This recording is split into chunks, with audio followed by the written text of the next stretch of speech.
ಮೂಡಲಕೆರೆನ ಸುದ್ದಿ ವಾಹಿನಿಗೆ ಸ್ವಾಗತ. ಇದು ನಿಮ್ಮ ವಿಶ್ವಾಸ ಸುದ್ದಿಯ ಪ್ರತೀಕ.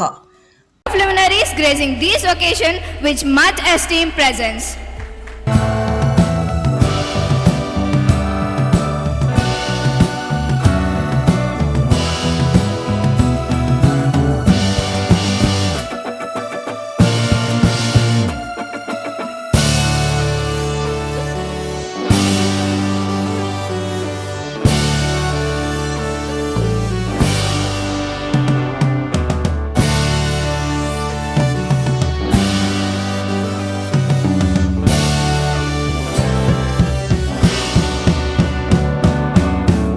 ಯಾರನ್ನು ತೆಗೆದಾಗಂಗಿಲ್ಲ. ಎಲ್ಲ ಮಕ್ಕಳು 1,000 ಜನ ಮಕ್ಕಳು ಬರ್ತಾರೆ ಈ ಸ್ಟೇಜಲ್ಲಿ. ಇವತ್ತು ಎಲ್ಲರೂ ಚೆನ್ನಾಗಿ ಮಾಡ್ತಾರೆ, ಯಾರನ್ನೂ ತೆಗೆದಾಗಂಗಿಲ್ಲ.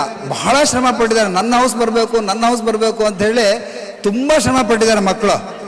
ಆದರೆ ಜಡ್ಜ್ ಕೈಯಲ್ಲಿದೆ, ಯಾರನ್ನ ಸೆಲೆಕ್ಷನ್ ಮಾಡಬೇಕು, ಯಾರನ್ನ ಇದನ್ನು ಮಾಡಬೇಕು ಅದು ಅವ್ರ ಕೈಯಲ್ಲಿದೆ. ಅದ್ರ ಬಗ್ಗೆ ಸೋಲು ಗೆಲುವಿನ ಬಗ್ಗೆ ಸ್ವಲ್ಪ ನಮ್ಮ ಕೊತ್ತೂರು ಮಂಜುನಾಥ್ ಅವರು ಅವಗಾಹನ ಕೊಡ್ಬೇಕು ಎಲ್ಲರಿಗೂ ಅಂತ ಹೇಳಿ, ಮತ್ತೆ ಪೋಷಕರು ಕೂಡ ನಾನು ವಿನಂತಿ ಮಾಡ್ತಾ ಇದ್ದೀನಿ. ನೀವು ಏನು ಬೇಜಾರು ಮಾಡ್ಕೋಬಾರ್ದು ಅಷ್ಟೇ. ಎಲ್ಲರಿಗೂ ನಮಸ್ಕಾರ.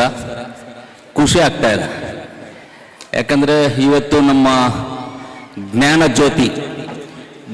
ಜ್ಯೋತಿ ಅಂದರೆ ಇಲ್ಲಿರೋ ಮಕ್ಕಳನ್ನ ನಾವೇನು ಈಸಿ ಅಂತ ತಿಳ್ಕೊಂಡಿದ್ದೀವಿ.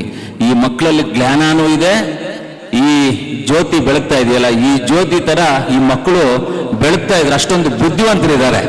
ಜ್ಞಾನ ಜ್ಯೋತಿ ಅನ್ನೋದಕ್ಕೂ ಈ ಮಕ್ಕಳಿಗೂ ಕರೆಕ್ಟಾಗಿ ಕಾಂಪಿಟೇಷನ್ ಇಲ್ಲ, ಯಾವುದೂ ಇಲ್ಲ, ಈಕ್ವಲ್ ಆಗಿ ಕರೆಕ್ಟ್ ಆಗಿದೆ. ಇವತ್ತು ಈ ಶಾಲೆಯ ಎಲ್ಲ ಚೇರ್ಮನ್ ನಮ್ಮ ಚಂದ್ರಶೇಖರ್, ಮಂಜುಳಾ ಮೇಡಮ್ ಅವರು, ಹಾಗೆ ನಮ್ಮ ಹಿರಿಯರಾದಂಥ TS ರಮೇಶ್ ಅಣ್ಣವರು, ನಮ್ಮ ರಾಜೇಂದ್ರ ಗೌಡರು, ಹಾಗೆ ಎಲ್ಲ ಶಿಕ್ಷಕರು, ಶಿಕ್ಷಕಿಯರು, ಎಲ್ಲ ಮುಖ್ಯ ಉಪಾಧ್ಯಾಯರು, ಮುಖ್ಯವಾಗಿ ಪೋಷಕ ಬಂಧುಗಳು, ಎಲ್ಲ ಮಕ್ಕಳ ತಂದೆ ತಾಯಿಯಂದರು, ಅಣ್ಣ ತಮ್ಮಂದರು ಎಲ್ಲರೂ ಬಂದಿರ್ತೀರ. ಆದರೆ ಮಕ್ಕಳು ಶಾಲೆಯಲ್ಲಿ ಓದುವಾಗ ಅವರೆಲ್ಲ ಸ್ನೇಹಿತರಾಗ್ತಾರೆ, ಎಲ್ಲ ಒಂದಾಗಿ ಮಾತಾಡ್ಕೊಳ್ತಾರೆ. ಆದರೆ ಪೋಷಕರು ಒಂದಾಗೋದಕ್ಕೆ ಚಾನ್ಸಸ್ ಕಮ್ಮಿ, ಎಲ್ಲೆಲ್ಲೋ ಇರ್ತಾರೆ ಅವರು. ಆದರೆ ಈ ಥರ ಒಂದು ಕಲ್ಚರಲ್ ಪ್ರೋಗ್ರಾಮ್ ಶಾಲೆಯ ವಾರ್ಷಿಕೋತ್ಸವದಲ್ಲಿ ನೀವೆಲ್ಲರೂ ಇಲ್ಲಿ ಬಂದಾಗ ಎಲ್ಲರೂ ಒಬ್ಬರೊಬ್ಬರನ್ನ ನೋಡ್ಕೋಬೋದು. ನಮ್ಮ ಮಗಳು ನಿಮ್ಮ ಮಗಳ ಜೊತೆ ಡ್ಯಾನ್ಸ್ ಆಡಿದ್ರು, ನನ್ನ ಮಗ ನಿಮ್ಮ ಮಗನ ಜೊತೆ ಡ್ಯಾನ್ಸ್ ಆಡಿದ್ರು ಅಂತ ಒಂದು ಫ್ರೆಂಡ್ಶಿಪ್, ಬಾಂಧವ್ಯ ಅನ್ನೋದು ಮೇಲೆ ಬರುತ್ತೆ. ಆದರೆ ಮೊನ್ನೆ ಒಂದ್ಸಲಿ ನಾನು ಮಾತಾಡ್ಬೇಕಂದ್ರೆ ಹಿಂಗೆ ಎಲ್ಲೋ ನಮ್ಮ ಕೋಲಾರ ಜಿಲ್ಲೆಯ ಬಗ್ಗೆ, ಮುಳಬಾಗಿಲು ತಾಲೂಕು ಬಗ್ಗೆ ಮಾತಾಡ್ಬೇಕಂದ್ರೆ ಕೆಲವ್ರ ಹತ್ರ ನಾನು ಚಾಲೆಂಜ್ ಮಾಡಿದೆ. ನಾನು ಏನಂದ್ರೆ, ನಮ್ಮ ಮುಳಬಾಗಿಲು ಕೋಲಾರ ಜಿಲ್ಲೆ ಅಂದ್ರೆ ಅಷ್ಟೇನು ಈಸಿ ಅಲ್ಲಪ್ಪ. ಇವತ್ತು ಕೋಲಾರ ಜಿಲ್ಲೆ ಅಂತ ಹೇಳಿದ್ರೆ ನಾವು ಇಡೀ ಭಾರತ ದೇಶಕ್ಕೆಲ್ಲ, ಇಡೀ ನಮ್ಮ ಪ್ರಪಂಚಕ್ಕೆ ನಾವು ಗೋಲ್ಡ್ ಕೊಟ್ಟಿರುವಂತ ಒಂದು ಜಿಲ್ಲೆ. ಇವತ್ತು ಹಾಲು, ಸಿಲ್ಕು ಎಲ್ಲವನ್ನು ಕೊಟ್ಟಿರುವಂತ ಒಂದು ಜಿಲ್ಲೆ. ಈಗಲೂ ಕೊಡ್ತಾನೂ ಇದ್ದೀವಿ. ಆದರೆ ನಮ್ಮ ತಾಲೂಕು, ನಮ್ಮ ಜಿಲ್ಲೆಯಲ್ಲಿ ಅತಿ ಬುದ್ಧಿವಂತರಿದ್ದಾರೆ.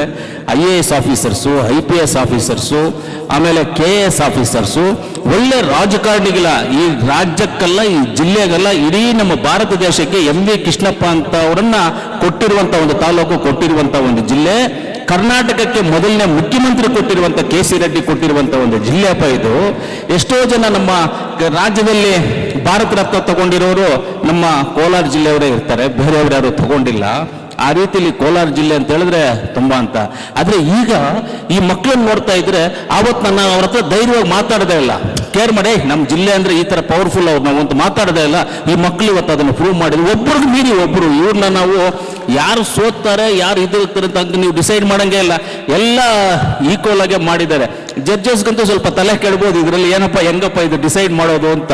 ಆ ರೀತಿಯಲ್ಲಿ ಪರ್ಫಾರ್ಮೆನ್ಸ್ ಮಾಡಿದ್ದಾರೆ. ಅಂದರೆ ದೊಡ್ಡವರು ಹೇಳ್ತಾರೆ, ವಿದ್ಯೆ ಅನ್ನೋದು ತುಂಬ ಇಂಪಾರ್ಟೆಂಟ್. ವಿದ್ಯೆ ಎಷ್ಟು ಇಂಪಾರ್ಟೆಂಟೋ ಬುದ್ಧಿ ಅನ್ನೋದು ಅಷ್ಟೇ ಇಂಪಾರ್ಟೆಂಟ್ ಆಗಿರುತ್ತೆ. ವಿದ್ಯೆ ಜೊತೆಗೆ ಬುದ್ಧಿನೂ ಇರಬೇಕು, ಬುದ್ಧಿ ಜೊತೆಗೆ ವಿದ್ಯೆನೂ ಇರಬೇಕು. ಎರಡೂ ಮಿಕ್ಸ್ ಆದಾಗೆ ಅವರೆಲ್ಲಾದ್ರೂ ಮುಂದಕ್ಕೆ ಹೋಗೋದಕ್ಕೆ ಚಾನ್ಸಸ್ ಇರುತ್ತೆ.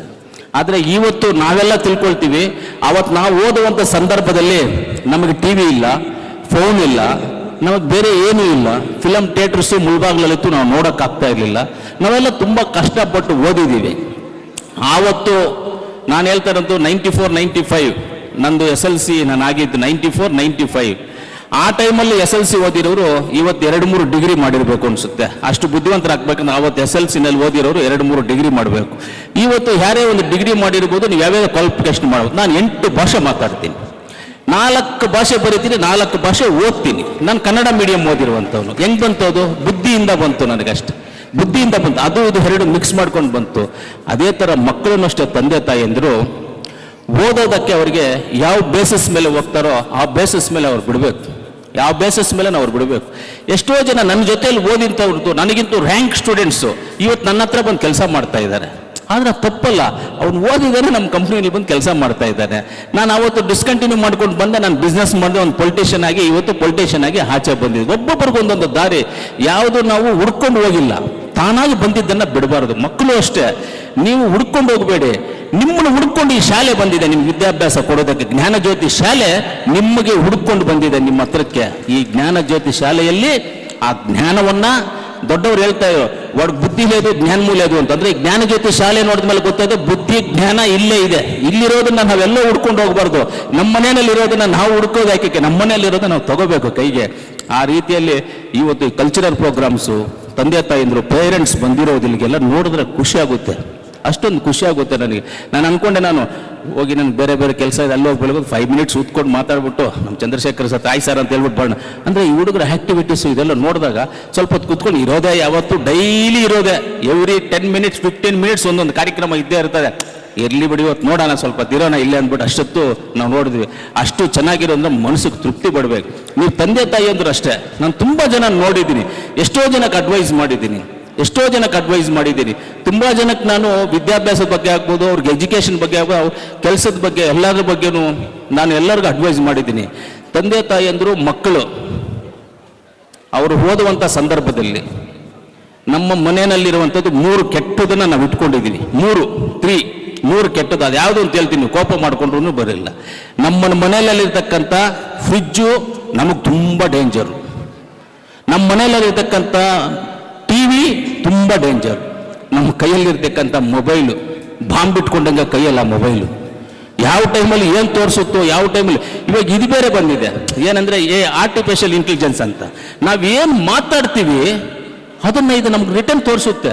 ಏನು ಮಾತಾಡ್ತೀವಿ ಅದು ತೋರಿಸಿ. ಎಕ್ಸಾಂಪಲ್ ನಾನು ಮೊನ್ನೆ ಹೇಳ್ತೀನಿ, ಯಾರಿಗೋ ಒಬ್ಬರು ಫೋನ್ ಮಾಡಿ ಮಾತಾಡಿದೆ, ಬೆಳಗ್ಗೆ 9 ಗಂಟೆಗೆ ನೀನು ನಮ್ಮ ಆಫೀಸ್ ಹತ್ರ ಪಾಪ ಅಲ್ಲಿಂದ ಇಬ್ಬರು ಜೊತೆಯಲ್ಲಿ ಹೋಗಿ ಜ್ಞಾನಜ್ಯೋತಿ ಶಾಲೆ ಹತ್ರ ಹೋಗೋಣ ಅಂತ ಹೇಳ್ದೆ ಅನ್ಕೊಳ್ಳಿ. ಆತನಿಗೆ ಬೆಳಗ್ಗೆ ನಾನು 9 ಗಂಟೆಗೆ ಹೋದ್ರೆ ನಮ್ಮ ಆಫೀಸಿಂದ ಜ್ಞಾನಜ್ಯೋತಿ ಶಾಲೆಗೆ ನನಗೆ ರೂಟ್ ಮ್ಯಾಪ್ ತೋರಿಸ್ತಾ ಇದೆ. ನಾನೇನು ಚೆಕ್ ಮಾಡಿಲ್ಲ, ನಾನೇನು ಹೇಳಿ ಫೋನಲ್ಲಿ ಮಾತಾಡಿರೋದು ಅಷ್ಟೇ. ಕನ್ಫ್ಯೂಸ್ ಆಗೋಯ್ತು ನನಗೆ. ನಮ್ಮ ಬ್ರದರ್ ಇದ್ರ ಪಕ್ಕದಲ್ಲಿ, ಏನು ಗುರು ಇದು ಹಿಂಗೆ ತೋರಿಸ್ತಾ ಇದೆ ಅಂತ ಹೇಳಿದೆ. ಅಂತೆ ಆರ್ಟಿಫಿಷಿಯಲ್ ಇಂಟೆಲಿಜೆನ್ಸ್ ಅಂತ. ಇವಾಗ ಅದನ್ನೇ ಕ್ಲಾಪ್ ಟೆಸ್ಟ್ ಮಾಡ್ಕೊಂಡು ಅದೇ ತೋರಿಸ್ತಾ ಇರುತ್ತಂತೆ. ಆ ರೀತಿಯಲ್ಲಿ ನಾವು ಮಾತಾಡುವಂಥದ್ದನ್ನ ಫೋನ್ ಕೇಳಿಸ್ಕೊಳ್ತಾ ಇರುತ್ತೆ, ಅದು ನಮಗೆ ರೂಟ್ ತೋರಿಸುತ್ತೆ. ಈ ರೀತಿ ಹಾಕಬಾರ್ದು. ಮಕ್ಕಳು ತುಂಬ ಡೇಂಜರ್ ಅಂದರೆ ಕೈಯಲ್ಲಿ ನಾವು ಆಟೋ ಬಾಂಬ್ ಇಟ್ಕೊಂಡಂಗೆ, ಯಾವುದು ಮೊಬೈಲ್ ಫೋನ್. ಆದರೆ ಈಗಿನ ಪರಿಸ್ಥಿತಿನಲ್ಲಿ ಮೊಬೈಲ್ ಫೋನ್ ಇಟ್ಕೊಳ್ದೇ ಇರೋಕ್ಕೂ ಆಗೋದಿಲ್ಲ, ಬೇಕಾಗುತ್ತೆ ಇವಾಗ. ಆದರೆ ನೋಕಿಯಾ ಫೋನ್ ಇದೆಯಲ್ಲ, ಇದು ನಂಬರ್ ಹೊಡೆಯೋದು, ಆ ಫೋನ್ ಇಟ್ಕೊಂಡ್ರೆ ಒಳ್ಳೆಯದು. ಮೂಡಲಕಿರಣ ಯೂಟ್ಯೂಬ್ ಚಾನಲ್ ಅನ್ನು ತಪ್ಪದೇ ಸಬ್ಸ್ಕ್ರೈಬ್ ಮಾಡಿ, ಲೈಕ್ ಮಾಡಿ, ಶೇರ್ ಮಾಡಿ. ನಮ್ಮ ಮುಂಬರುವ ಎಲ್ಲಾ ವಿಡಿಯೋಸ್ಗಳಿಗಾಗಿ ಪಕ್ಕದಲ್ಲೇ ಇರುವ ಬೆಲ್ ಬಟನ್ ಅನ್ನು ಒತ್ತಿ.